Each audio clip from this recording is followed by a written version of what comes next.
Hello dear students, you are most welcome to the second session of HMO. आज की discussion का topic रहेगा Huckel secular determinant for conjugated systems. पिछले session में हमने 2 pi electron system के लिए LCO MO ट्रीटमेंट को यूज़ करते हुए वेरिएशन मेथड को यूज़ किया था और एज ए रिज़ल्ट हमारे पास ये 2 सेक्युलर इक्वेशंस आई थी और उन सेक्युलर इक्वेशंस को हमने डिटर्मिनेंट के रूप में लिखा था। तो इस प्रकार हमने सेक्युलर इक्वेशंस को सेक्युलर डिटर्मिनेंट के रूप में लिखना सीखा। इस डिटर्मिनेंट में जो सिंबल्स यूज़ हो रहे हैं उनको एक बार फिर से रिवाइज करते हैं कि वो क्या रिप्रेजेंट कर रहे हैं। H11 H22 कूलम इंटीग्रल को शो कर रहे हैं। H12 H21 एक्सचेंज और रेजोनेंस इंटीग्रल को शो कर रहे हैं। S12 ओवरलैप इंटीग्रल को शो कर रहे हैं and E is the energy of the system. Huckel ने इन डिटर्मिनेंट्स को थोड़ा और सिंप्लीफाई किया और कंजुगेटेड सिस्टम्स पर के लिए यूज़ किया। तो क्या मॉडिफिकेशंस या क्या सिंप्लीफिकेशंस यूज़ करें। Coulomb integral H11 H22 means same carbon atom के लिए उसने सिंबल यूज़ किया अल्फ़ा। इसी तरह एक्सचेंज इंटीग्रल H12 H21 जो कि नेबरिंग कार्बन एटम्स को जो कि डायरेक्टली बॉन्डेड हैं उनको रिप्रेजेंट करते हैं, उसके लिए सिंबल यूज़ किया गया बीटा। और जब I एंड J एटम्स आगे जब हम लोग more than 2 carbon atoms system पढ़ेंगे तो वहाँ हम देखेंगे कि जो एटम्स डायरेक्टली बॉन्डेड नहीं हैं उनके लिए, जैसे किसी सिस्टम में कार्बन नंबर 1 एंड 3 अगर डायरेक्टली बॉन्डेड नहीं है मीन्स बीच में कार्बन नंबर 2 आ जाता है तो उन्हें हम कहते हैं कि वो डायरेक्टली बॉन्डेड नहीं है। ऐसों के लिए जो इंटीग्रल यूज़ होंगे HIJ वो क्या होगा, 0 होगा for not directly bonded atoms. Overlap integral जो हमने पहले यूज़ किया था बिल्कुल उसी तरह, अगर I इक्वल टू J है मीन्स जो है 11 S11 S22 आदि उनके लिए वैल्यू 1 पुट करेंगे and when I is not equal to J means 1 S12 S21 जो भी हैं उन सब के लिए ओवरलैप इंटीग्रल की वैल्यू 0 हो जाएगी।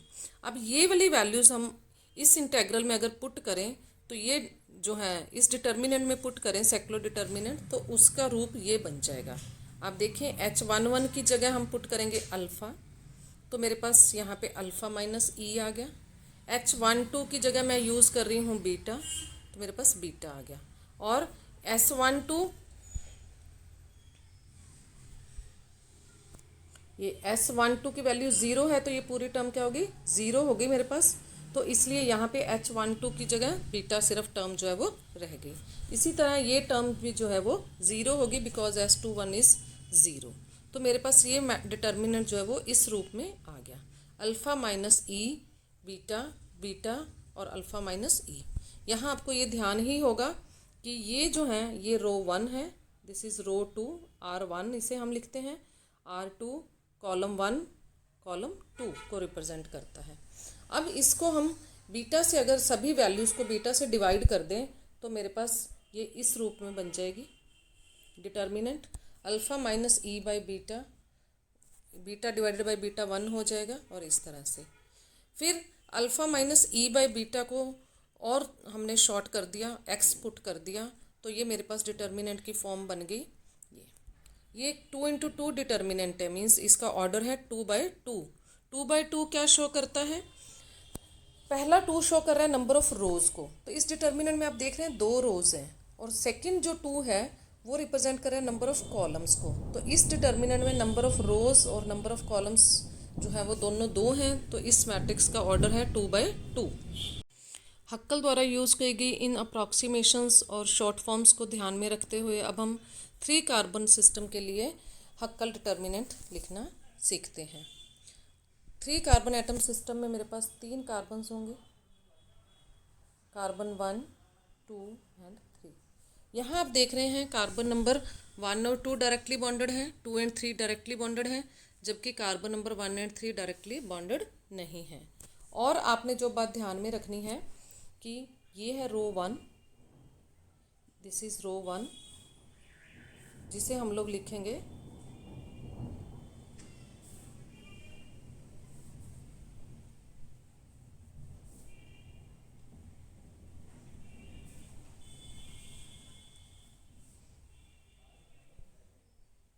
R1 से, this is R2, this is R3, column 1, column 2 and column 3।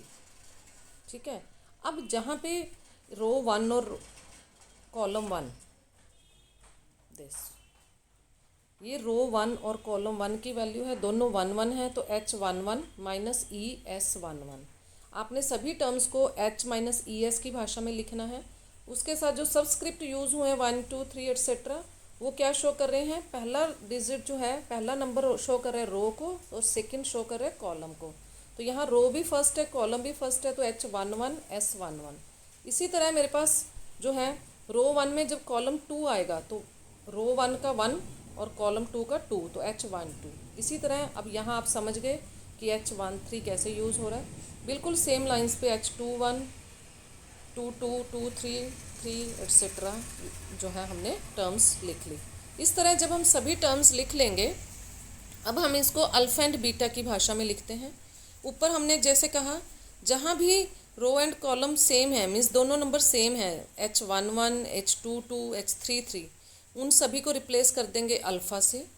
जहाँ डायरेक्टली बॉन्डेड कार्बन एटम्स हैं, मीन्स 1 2 या 2 3 हैं, आप देखें 1 2 एंड 1 2 2 3 है ना, यहाँ पे क्या यूज़ हो जाएगा, बीटा यूज़ हो जाएगा। इसी तरह 1 2 या 2 1 एक ही बात है, 2 3 या 3 2 भी एक ही बात है, तो ये इन सभी के लिए बीटा टर्म यूज़ हो जाएगी। अब हम लोग एस पे चलें, S11 S22 S33 है, वहाँ पे 1 यूज़ हो गया, देख रहे हैं S11 की जगह 1 मैंने यूज़ कर लिया। इसी तरह 2 2 3 3 के लिए। अदर देन दिस बाकी जितने भी S हैं, S1 2 1 3 सभी के लिए क्या यूज़ हो जाएगा, 0 यूज़ हो जाएगा। और H भी जो डायरेक्टली बॉन्डेड नहीं थे, मीन्स कार्बन 1 एंड 3, जहाँ भी 1 3 या 3 1 आ रहा है, वहाँ पे H के लिए भी हमने क्या यूज़ किया है, 0 यूज़ किया है, आप देख रहे हैं। तो इस तरह से हम लोग ने जो है H माइनस ES टर्म्स को अल्फ़ा बीटा की भाषा में रिप्लेस कर दिया है। अब हम लोग जो है इसको जो है ऐसे लिखेंगे। ये वाली जो है मेरे पास फॉर्म कैसी बन गई, इस तरह की बन गई। ठीक है, तो ये जो है मेरे पास वो वाला मैट्रिक्स को मैंने रीराइट कर दिया है इस फॉर्म में। अब हम लोग जो है सभी टर्म्स को बीटा से डिवाइड करते हैं, तो मेरे पास ये फॉर्म बन जाती है मैट्रिक्स की। यहाँ पे ये जो टर्म है मेरे पास, जो this one alpha minus E by beta, इसको मैं रिप्लेस करती हूँ एक्स से, तो मेरे पास जो डिटर्मिनेंट की फॉर्म बन जाती है वो ये बन जाती है। तो यहाँ पे ये जो फॉर्म है मेरे पास, अब आप देखें यहाँ पे हमारे पास E minus H minus ES terms के मैट्रिक्स को हमने हक्कल ने किस भाषा में लिख लिया, X 1 और 0, तीन तरह की टर्म्स मेरे पास आ रही हैं, X 1 एंड 0। तो ये टर्म्स क्या क्या रिप्रेजेंट कर रही हैं आपके सामने हैं। X जो है that is equal to alpha minus E by beta. अब हम लोग आगे जब भी कंजुगेटेड सिस्टम के लिए यूज़ करेंगे तो हम इस X की भाषा में ही जो है डिटर्मिनेंट को लिखेंगे। अब यहाँ से हम एक ट्रिक सीख रहे हैं। आप देख रहे हैं ये जो X वैल्यूज़ हैं जो शो कर रही हैं, ये तीनों टर्म्स शुरू में हमारे H माइनस ES वाले में क्या शो करी थी, H11 H22 और H33।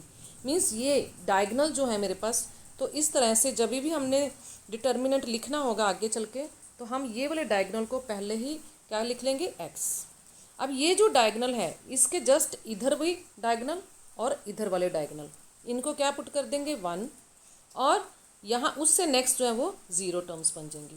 ये कब बनेंगी, जब मेरे पास सिस्टम कैसा है, लीनियर, सारे एटम्स जो हैं असाइक्लिक सिस्टम है, लीनियर है।